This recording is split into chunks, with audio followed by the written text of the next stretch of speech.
Hey everyone, and welcome to today's Explainer. So, whether you're stepping into a brand new career, re-entering the workforce, or honestly just looking to understand yourself a little better, the way we present ourselves out there really matters.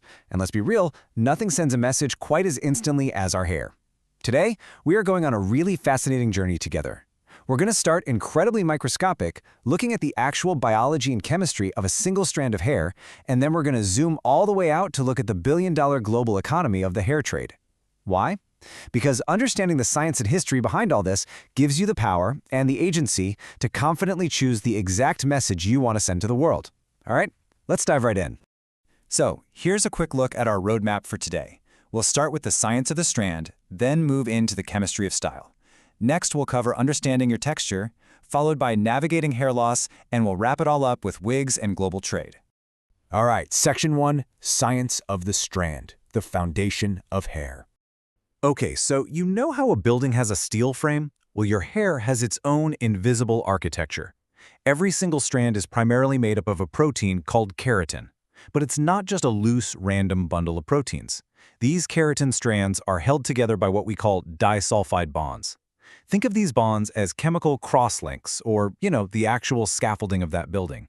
The specific way these exact bonds are arranged determines not just how strong your hair is, but its physical shape, meaning they dictate whether your hair grows bone straight, wavy, or tightly coiled. Now, if we were to slice a single hair strand in half and look at it under a microscope, we'd see three totally distinct layers. Right in the very center is the medulla. That's an open, kind of unstructured core. Wrapped around that is the cortex. This is the thickest part. It's where all those keratin bundles live, and super importantly, it holds your melanin, which is what gives your hair its natural pigment or color. And finally, we have the outer layer, the cuticle. The cuticle is actually amazing. It literally looks like tiny overlapping roof shingles. Its whole job is to protect that delicate inner cortex and repel water. Moving right along to Section 2, the chemistry of style, rebuilding the bonds. Have you ever stopped to wonder what is literally happening on a chemical level when you get a perm or a relaxer? Well, both of these salon treatments do the exact same chemical dance. Step 1. A chemical is applied to physically break down those disulfide bonds we just talked about. For relaxers, this is often a strong hydroxide, sometimes called lye. Step 2. The hair is physically reshaped, so it's either wrapped around a rod to create a curly perm or combed totally flat for a relaxer. And then Step 3, a neutralizer is applied to lock those bonds back together in this brand new shape. So what's the big takeaway here? Heavily processed hair has literally had its fundamental architecture dismantled and rebuilt. That means it's inherently more fragile, it absolutely requires gentler handling, way less heat, and a whole lot more moisture to stay healthy. Now, coloring your hair, that is another brilliant piece of chemistry. Unlike a temporary dye, which basically just paints the outside of the hair like a coat of wax, permanent dye actually alters the inside of the strand. First, ammonia is used to force those little overlapping roof shingles of the cuticle to swing wide open. Then peroxide swoops into the cortex and strips away your natural melanin pigment. Finally, these tiny new dye molecules slip inside and oxidize, and when they oxidize, they basically puff up and get way too large to escape back through the cuticle. So the new color is literally trapped inside the hair. How cool is that? So, understanding all this chemistry gives us amazing styling freedom. But we have to live in the real world, right? How do we balance that freedom with our professional lives? For instance, say you really want to express yourself with a vivid blue or maybe a bright pink dye, but you happen to work in a highly conservative office setting. What do you do? Well, check this out. This brilliantly illustrates how we can use styling chemistry to our advantage. It's called the peekaboo or underlight trick. By permanently dyeing only the lower, hidden layers of your hair, you are essentially creating a built-in off switch. When you wear your hair down, that vivid color peeks through beautifully. But when you pull the top layer of your natural, undyed hair back into a bun or a professional updo, the bright color totally vanishes. It is just a fantastic, practical strategy for maintaining complete agency over your self-expression while still flawlessly adapting to any workforce environment. All right, let's jump into Section 3, understanding your texture, a descriptive tool. So the most common way professionals classify hair is the Andre Walker system, which was created back in the 1990s. Now let's be really clear about something right off the bat. Historically, this system has been criticized because it seemed to create a false hierarchy, one that wrongly valued straight hair over tightly coiled, textured hair. We are looking at this system today strictly as a helpful, descriptive tool to understand your hair's physical shape and its moisture needs. It is absolutely not a ranking of value. Every single natural hair type is beautiful, dignified, and 100% professional for the workplace. In fact, this truth is increasingly being protected by law. Movements like the Crown Act are actively fighting to ensure natural and protective styles are legally protected from discrimination at work, which is incredibly empowering.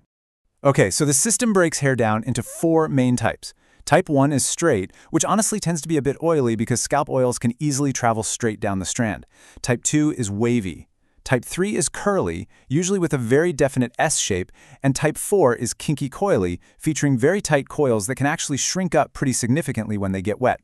Each of these is broken down even further into subtypes A, B, and C based on just how tight the pattern is. And what's really wonderful and super common is that most of us actually have a mix of these different textures on different parts of our head. And here is an incredibly empowering revelation for so many people. Have you spent your entire life thinking you just have unmanageable, frizzy, or messy hair? Well, very often, what we call frizz is actually just a natural Type 2 wave or a Type 3 curl pattern that is just desperately waiting to be properly cared for. Think about it, if you treat wavy hair like it's straight hair, using harsh brushes and ignoring its need for moisture, it's just going to look frizzy. But if you stop the harsh brushing, add some good moisture, you might discover this beautiful, natural curl pattern you literally never knew you had. Next up, Section 4, Navigating Hair Loss, Science and Self-Acceptance. So an important thing to understand is that not all hair loss is the same. The most common type is pattern hair loss, also known as androgenetic alopecia. This one is driven entirely by genetics and hormones. Specifically, a hormone called DHT gradually causes the hair follicles to shrink over time.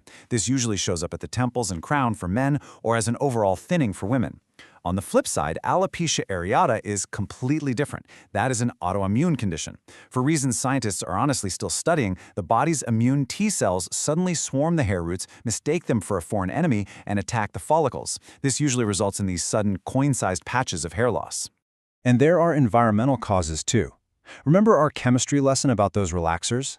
When harsh chemicals severely weaken the hair, or when hair is constantly pulled back into super tight braids or ponytails, it can cause something called traction alopecia, which is basically hair loss from physical strain. There's also telogen effluvium. That's a temporary, heavy shedding of hair that's usually triggered by a severe illness, incredibly high stress, or a major life event. Now listen. While there are medical treatments available for a lot of these conditions, like topical minoxidil, it is so crucial to remember that treatments are entirely optional. Your worth, your skills, and your professional image are in no way tied to the quantity of hair on your head. Choosing to embrace the natural progression of hair loss or just opting for a cleanly shaved head demonstrates immense confidence.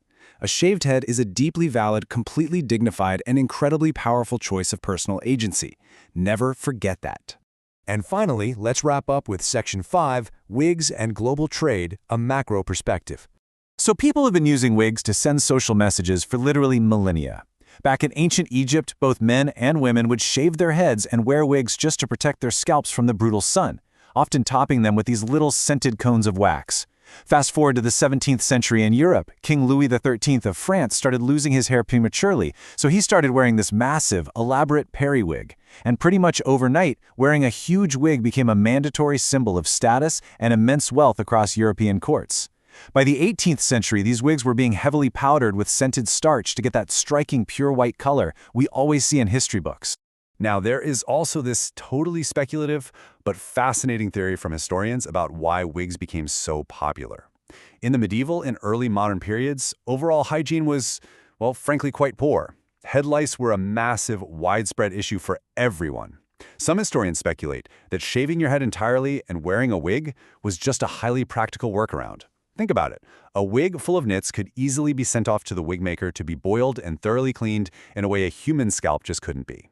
Today, though, the wig and hairpiece industry isn't just about French kings or history. It is a sprawling, multi-billion-dollar global supply chain. The human hair trade generally follows a fairly specific path. The raw material, the actual human hair itself, is primarily sourced from India and Southeast Asian countries. That hair is then shipped over to massive manufacturing hubs, primarily in China, where it is sorted, chemically treated, and meticulously constructed into wigs and extensions. From there, the final consumer products are largely exported and sold in markets in the United States and the United Kingdom. Now, because human hair has such a high commercial value, the global trade definitely involves some complex ethical realities. In some impoverished regions, there are very real concerns about women being pressured to sell their hair. There are also these informal economies where scrap pickers literally comb through discarded materials just to find and sell stray hairs. We bring this up because understanding where these products actually originate simply helps us become more informed, intentional, and empowered consumers. And really, that brings us full circle. From the microscopic keratin bonds that shape your natural curls, to the chemistry that lets you switch up your color, to the deeply personal and confident choice of embracing a shaved head, all the way to the global realities of the hair trade, you are now armed with the facts. Whether you wear your hair in a beautiful, natural coily afro, chemically relaxed, brightly colored underneath, or you proudly rock a completely bald head, you are the author of your appearance. And with vital movements like the Crown Act gaining real momentum to protect natural hair rights, the future of workplace self-expression has honestly never looked brighter. So I leave you with this final thought. How will you use the science of hair to confidently choose the message you send to the world? Thank you so much for exploring this with me, and I'll see you in the next explainer.